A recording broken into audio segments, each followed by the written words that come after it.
Hi, I'm Lisa. And I'm Kaya, and we're talking about the power of collaboration, of bringing your projects and your businesses out into the world together with a sister, together with another woman or other women. And doing that collaboration in a way that really honours your lives, your truths, your intuition, the energy that exists between you, the magic that exists, all the qualities of the feminine. So a real alchemy of collaboration, not just a let's split the workload. Yeah. And the topic of this particular video is communication, particularly conscious and honest and timely communication. And that is integral in any relationship. It's integral in your families, in with colleagues, and it's really integral in collaboration as well. And so there's three pieces there that Kaya mentioned around conscious communication that we just wanted to flesh out a little bit in terms of collaboration in particular. And the first one was conscious. So not just any old communication, but really conscious communication.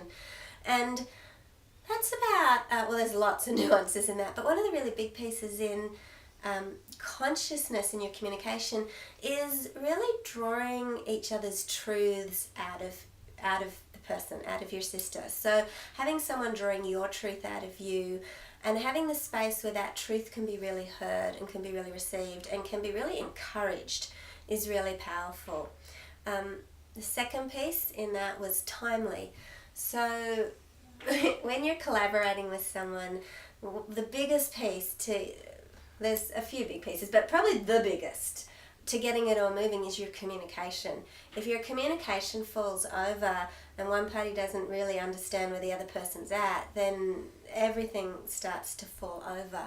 And so you want to build in place some very conscious communication strategies that allow you to stay really consistent in your communication. And we'll go into some more of them in a little bit in this video so that you get a concrete example of it.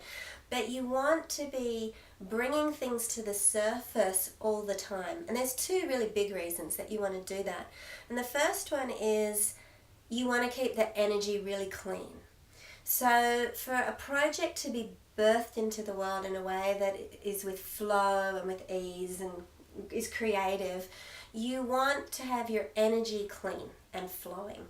And so if your communication is frequent enough that you can bring, and safe enough, which is the next point we'll talk about, that you can bring anything to the table, like I am feeling crap this week, or I just want to quit, or this doesn't feel good to me, or whatever it is. I feel funny about that thing that you said. Yeah, all of that stuff. If there's a space that exists for that to come up, and it comes up in a timely way all the time, you keep your energy really clean.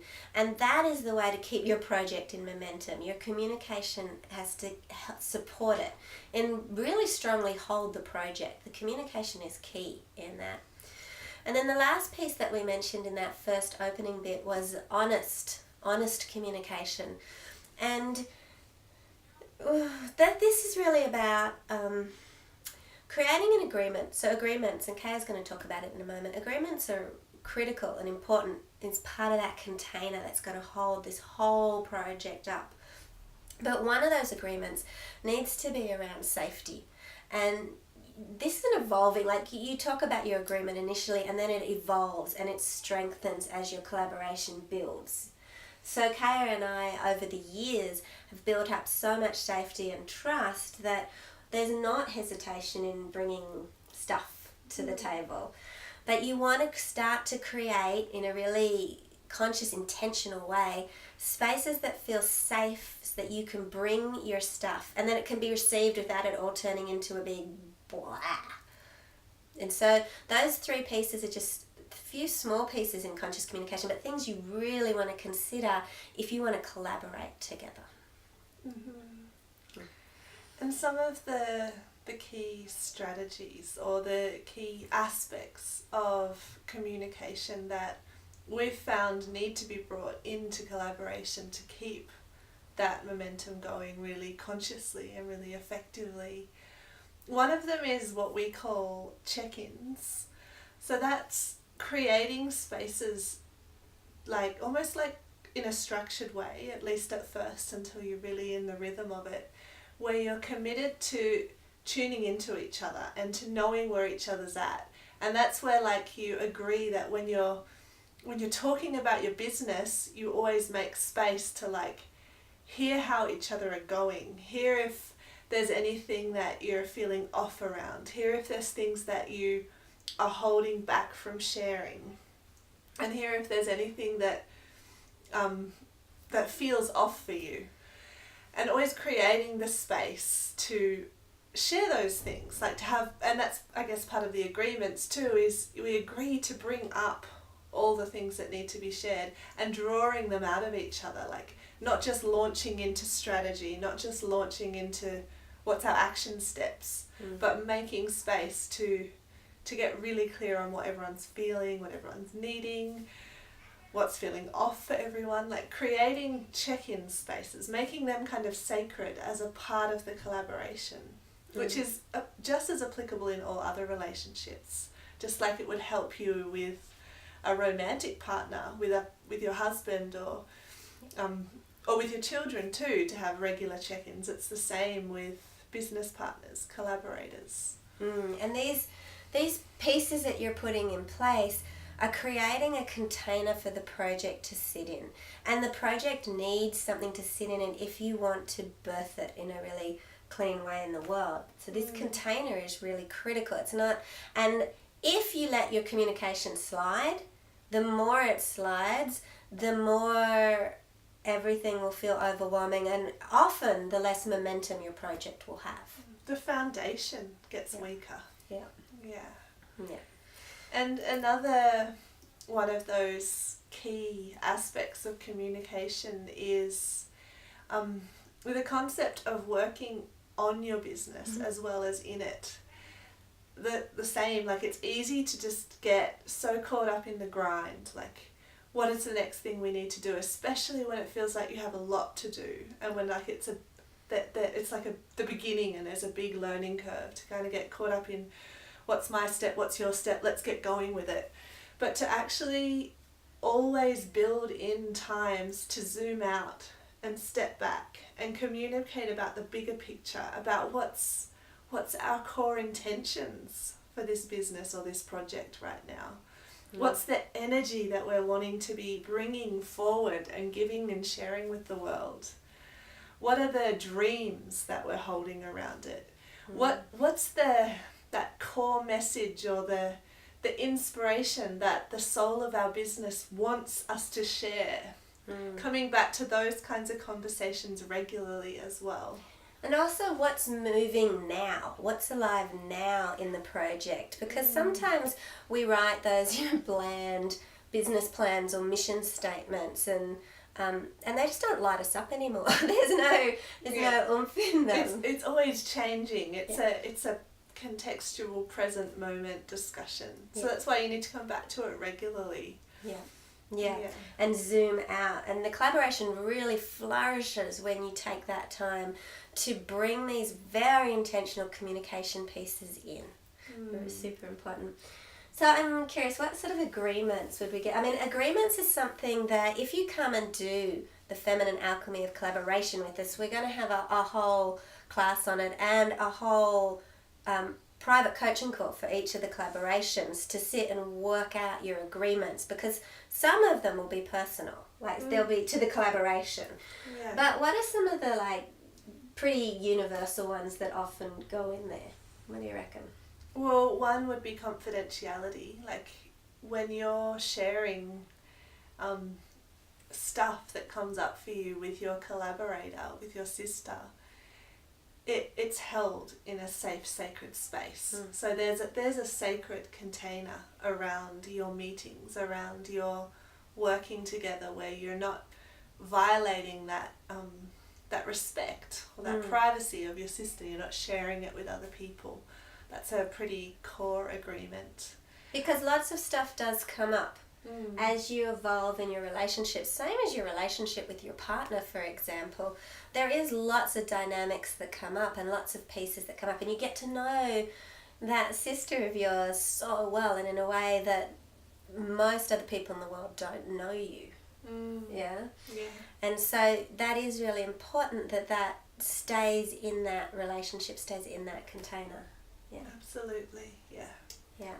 And other ones that, like, often the core agreements flow through all your relationships. It's applicable for all. Like, one about claiming responsibility and another about being honest. Like, claiming responsibility for what's moving in you, for the stuff that's coming up and that feels off, not just projecting it onto your collaborative partner or onto the world around you. Like, coming back to personal responsibility and how can I shift this? And then another beautiful one in collaboration is holding, like, the highest vision of each other, like drawing each other's greatness out. Because that not only benefits each other, it benefits the project, it benefits the business. Absolutely, it brings the highest vision for both.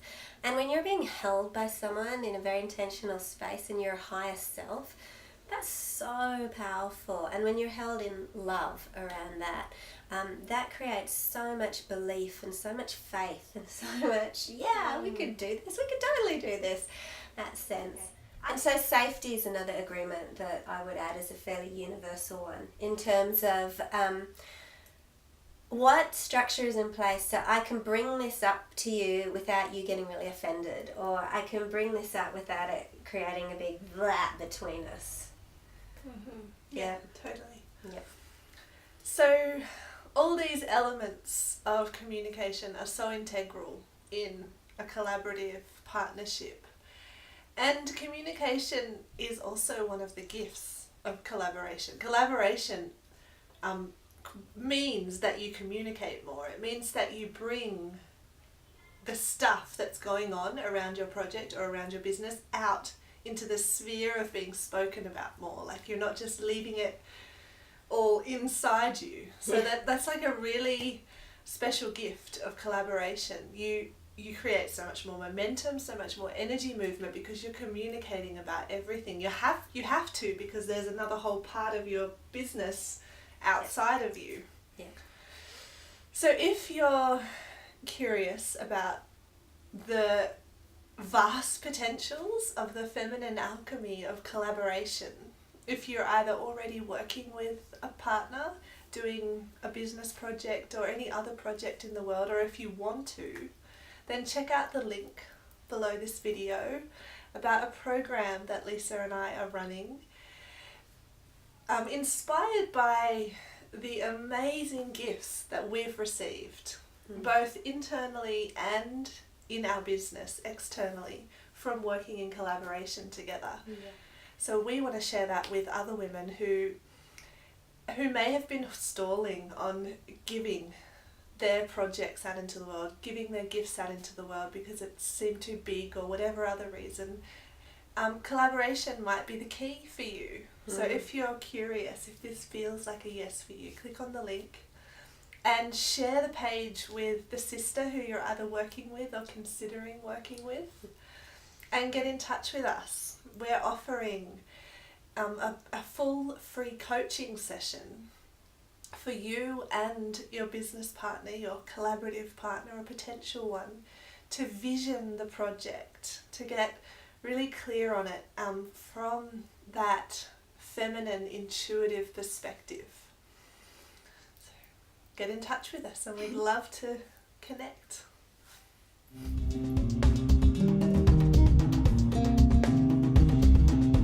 Did I say that too fast? Are you ready? Because I was like scratching my nose. Sorry. Okay. Because if I lock her, I'll lock us out. Yeah. Stuck out here.